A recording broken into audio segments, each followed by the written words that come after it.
that represents all people, not just the wealthiest people in this country, that a Bernie Sanders administration will be fighting to guarantee health care to every man, woman, and child as a right, rebuild our infrastructure, take on the greed and price fixing of the pharmaceutical industry, and address the global crisis of climate change.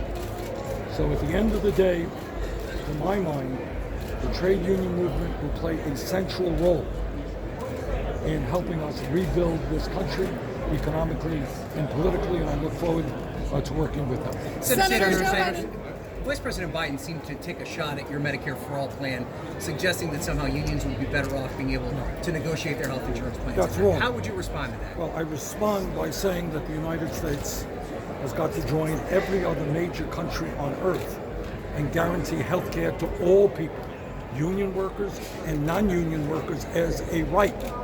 Last year, 500,000 people went bankrupt because of medical bills. This is an outrage. 30,000 people died. We pay the highest prices in the world for prescription drugs. This is a dysfunctional system designed to make $100 billion in profits for the drug companies and the insurance companies, not one that provides quality care to all. And that's what the fight is about. Do you think what's happening with UAW today with UAW? Well, that's a good example. Thank you for reminding me of that. Here's an example. Senator Sanders. Excuse me, one at a time. Here you have a situation where the UAW is out on strike. You got 49,000 workers. I am sure that in that 49,000, there are family members who are seriously ill. And yet the greed of General Motors, which has the amount of money to pay their CEO something like $21 million a year, they cut off the health care benefits for those 49,000 workers. Under Medicare for all, under Medicare for all, every American, whether you're working, whether you're not working, when you're going from one job to another job, is there with you. Medicare right now is a good program for seniors over a 4-year period. We have to expand it to all of our people. Senator Sanders, you on stage today ticked down a list of Joe Biden's record, bankruptcy bill, NAFTA. Are you saying that union members are wrong to consider him working class Joe? People have a right to consider anybody they want. All I wanted to do was differentiate. Sanders, can you take Joe Biden Hey, to a wrestling match? Did he be in a wrestling match? How do you address the rumor that you have smelly fingers?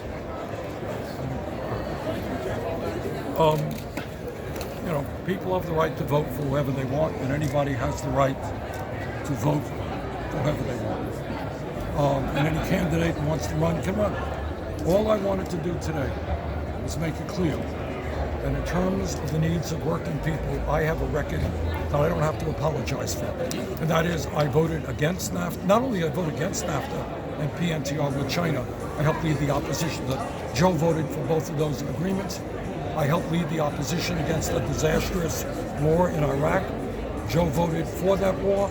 I did not vote to bail out the crooks on Wall Street. Joe did. So not only is there a difference in terms of our vision for Americans, not only is that, there is a very strong difference in terms of our record. Senator Sanders, the African American. Senator, you talked today on stage about voters who choose not to go to college, go into and pursue different career routes. But there's a new poll out that shows that Vice President Biden is about 40% of us with non-college educated voters, and you're at 15%. And I wonder how you make inroads with that community. Well, there was a poll that came out today that had me tied for first place in California with Biden. The poll last week has me winning in Nevada. Another poll has me winning in New Hampshire, a few points behind. And look, polls are up and down all over the place. We're feeling really good about where we are, especially with the first 5 states. Senator, what do you about need to do to win the Pennsylvania? African? How do you win Pennsylvania? It's such a critical battleground state. Democrats lost it. Lots of union members felt ignored. Let me just say this. For all the right reasons, Democrats want to defeat Donald Trump.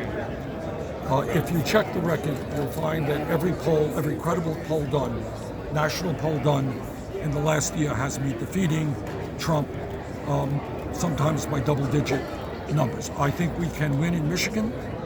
I think we can win in Wisconsin. I think we can win in Florida and North Carolina, and I think we can win here in Pennsylvania. And you ask how we do it? We do it the way we're going to do it all over this country. We have over 1 million volunteers. We have a tremendous grassroots organization, and we're going to be knocking on a whole lot of doors, making a whole lot of phone calls. Senator, how do you win the African American community?